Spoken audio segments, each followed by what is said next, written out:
একটা খুব common symptom দেখেছি বিশেষ করে আমাদের কম বয়সী পেশেন্টদের কাছে। কম বয়সী ছেলে এক্সেসিভ ম্যাস্টারবেশন করেছে এবং হয় না দিনে অনেক সময় ভুলবশত দিনে 3-4 বার হয়ে যাচ্ছে। প্রথম দিকে তো ইজাকুলেশন হচ্ছে, অবভিয়াসলি তারপর থেকে ইজাকুলেশন হচ্ছে না এবং ড্রাই ইজাকুলেশন হওয়ার ওই রিলিজে প্রবলেম হওয়ার জন্য অনেক সময় ব্লু বল সিনড্রোম বা এপিটাইডামাল হাইপারটেনশন সেই নিয়ে আমার ভিডিও বিস্তৃত করা আছে। কিন্তু আমার আজকে যে ভিডিওর লক্ষণ যে এই নিয়ে অনেকেই আমার ভিডিওটি দেখেও তারা কিন্তু অনেকে চিন্তা করেন এবং আমার কাছে আসেন, ডাক্তারবাবু প্রবলেমটা আমি তৎক্ষণাৎ কিভাবে ট্যাকল করব এই প্রবলেম। এবং অনেক দিন ধরে আমার টেস্টিকুলার পেইন হচ্ছে, আমি প্রথম দিন কাউকে দেখাইনি, কাকে দেখাবো লজ্জাও কিছু বলতে পারিনি।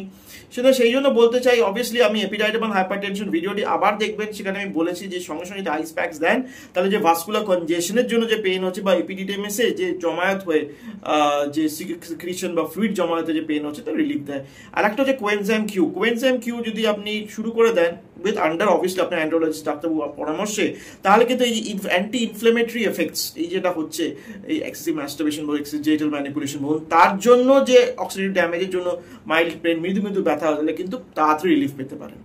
সুতরাং এটা খুব ইম্পর্টেন্ট একটা বার্তা আমি দিতে চাই যে ভয় পাবেন না, আপনি লুকিয়ে রাখবেন না, যদি প্রবলেম হয় তার চিকিৎসা আছে।